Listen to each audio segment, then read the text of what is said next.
It's the Change Your Life Show 2015. One of the biggest unfortunate stories out of Africa last year was the breakout of Ebola virus. The world continues to deal with it. Our brothers in Sierra Leone and other countries grapple with it on a daily basis.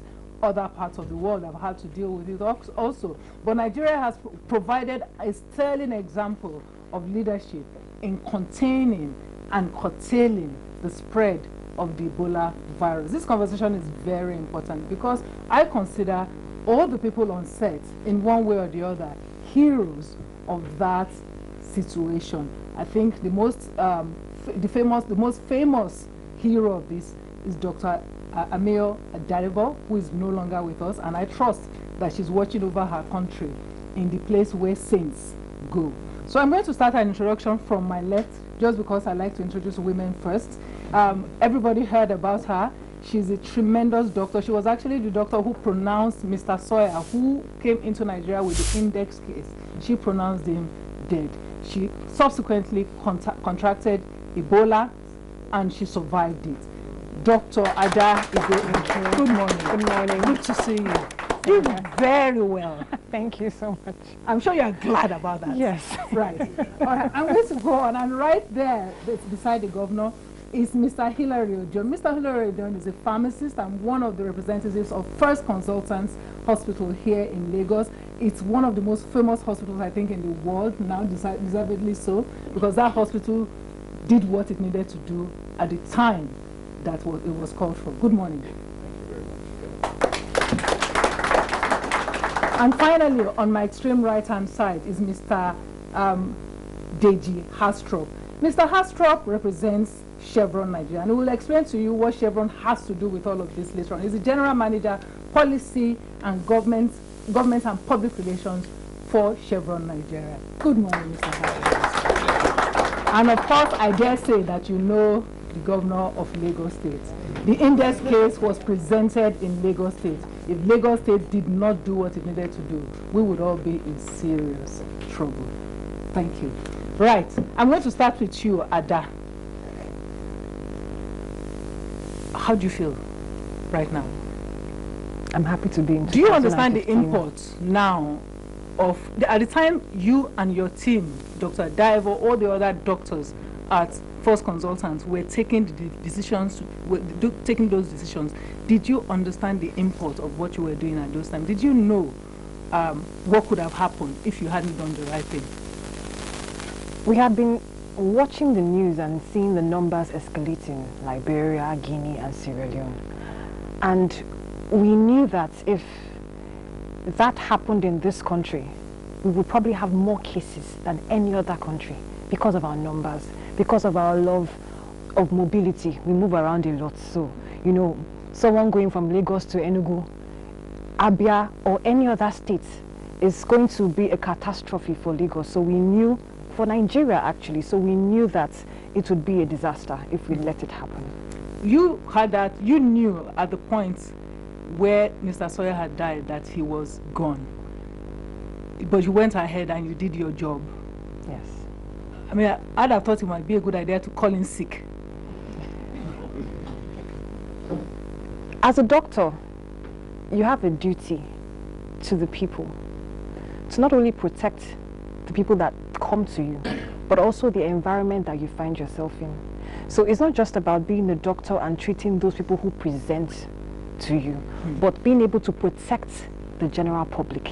Right. And if staying back was going to only shield myself and leave the rest of the public in harm's way, I wouldn't feel comfortable and my conscience would forever prick me. So I knew that I had to still present to the hospital, even when everybody was running scared. The news in the whole world was saying Ebola is death, death, death, death. And, you know, I just had to present. I'm going to come to you, Mr. Odion. I mean, it's a good thing you said Ebola was death. We all, because of what was done in Lagos, we're all a bit more comfortable to talk about Ebola. I remember the first reports of it, in the ways in which everybody recoiled. Your hospital, you also have a responsibility as a corporate entity to protect the hospital. You could have done that where you don't want the hospital to be associated with something that may affect your business. Did that not occur to you, your organizations at that time? You went ahead, you reported it, you were open about it. Yes, thank you very much. You see, first and foremost, the belief or the policy of the first is that this is the legislation. So at every point in time, it's always very important that we do the right thing. You know, the policy of the hospital, according to the chief medical director, is always do the right thing at the right time. So when Fashola actually came, he needed to be treated based on the fact that he presented the symptoms that needed to get the proper medical care. But like you all know, the symptoms of Ebola, you know, applies to other illnesses.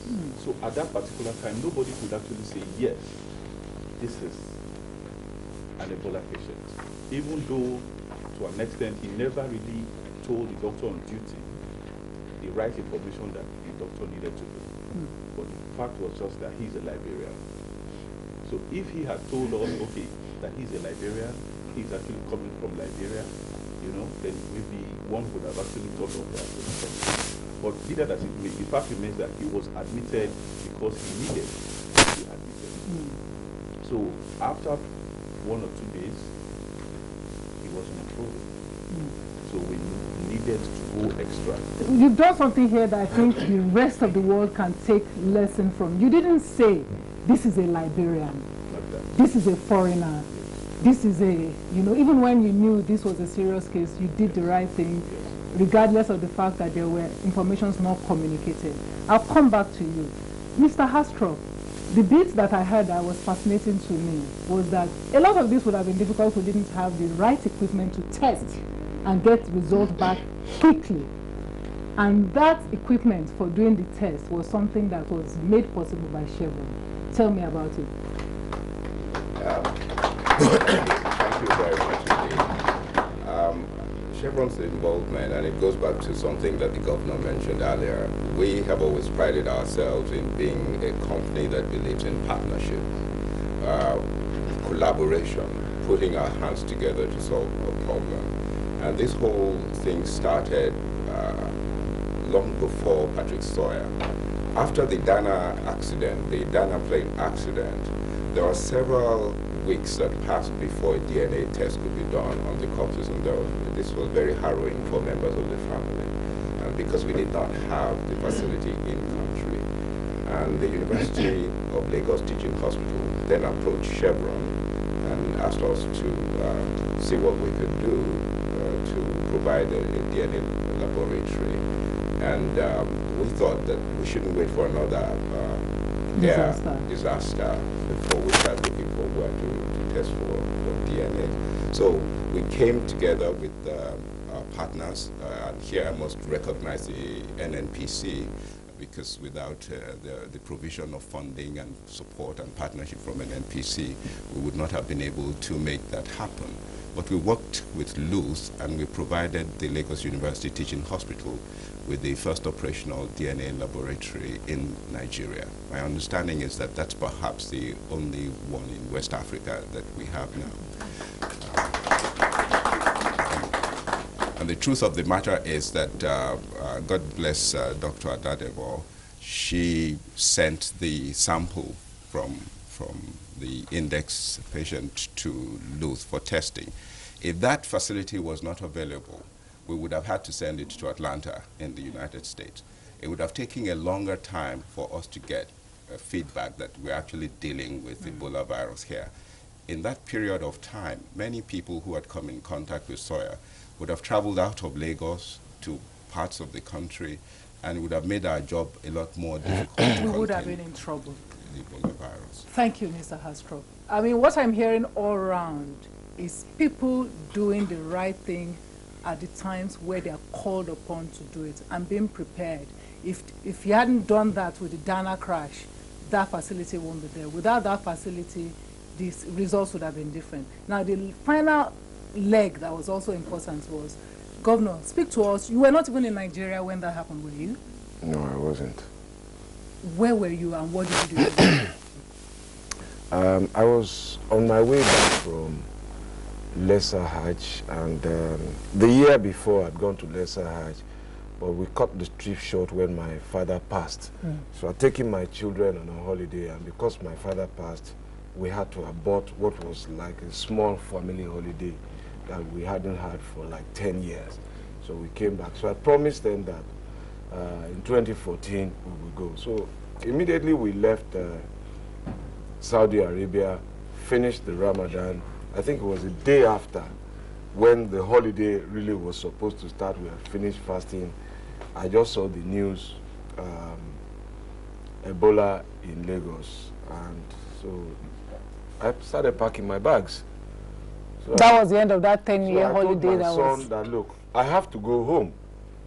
Are you coming? He said, no, Daddy, go. Uncle is here. Let him stay. Let me have my holiday. He denied me last time. So I left him behind, and I was on my way back. Of course, by the time I got home, the commissioner and his team had taken some measure of control, but we now had to start learning and running at the same time.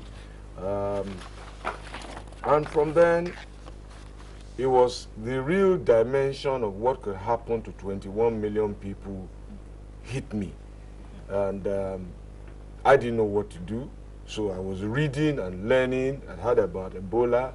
I'd given it a miss, actually, I must confess. I was to speak in Uganda about 2 years ago, and I heard that Ebola was there. So I sent my speech and refused to go. But this has happened, and there was nowhere to run to. So, and first I must say that perhaps we don't fully understand the role that the doctors in First Consultant played. They kept a patient against his will in order to prevent the spread of an epidemic. That was defining, because they infringed a patient's rights. Dr. Sawyer tried to leave. He had a right to leave according to medical law. And one of the things we've done subsequent to this epidemic was to amend. We had a public health law. We've amended that law to give powers to all medical practitioners in the state in future to detain those kind of people and circumscribe their rights in the interest of the larger public. We've sent that bill to the House of the Senate. And then I think we had many huge slices of luck, some of which you are hearing about how the laboratory came about. But when people talk about luck, my attitude also is that you make your own luck. We had a cremation system and law in place that were resisted at the time we passed it.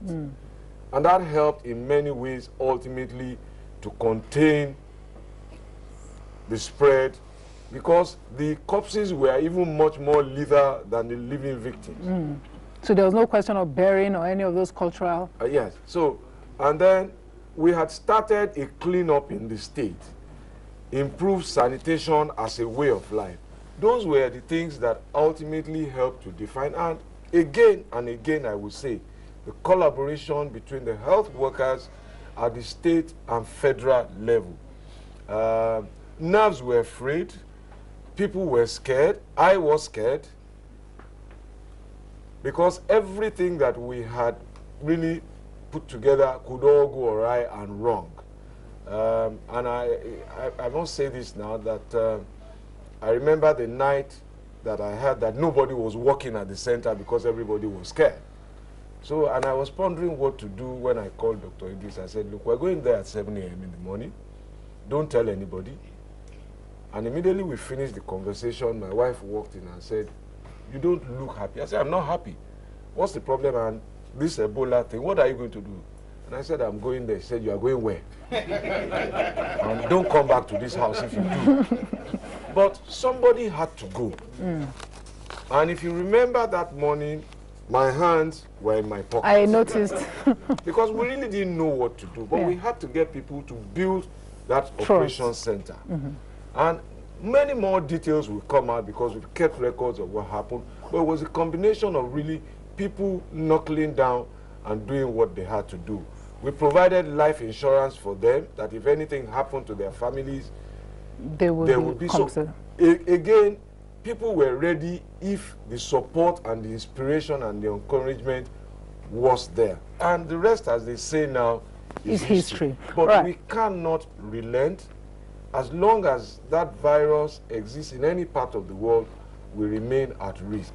But for me, as I say, it is just another infectious disease.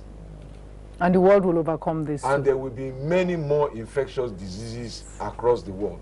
Right. We're overcoming HIV/AIDS, H1N1 is coming, and we must continue to invest in our medical personnel, in our scientists, in the same way that we will invest in our law enforcement and our military. Because when there is war, it's the military that goes out first. When there's a health epidemic, it's the medical personnel. All right. When there's crime, it's the policemen. Thank you very much. Thank you. I'm actually going to ask everybody to clap properly for everybody on the panel. I think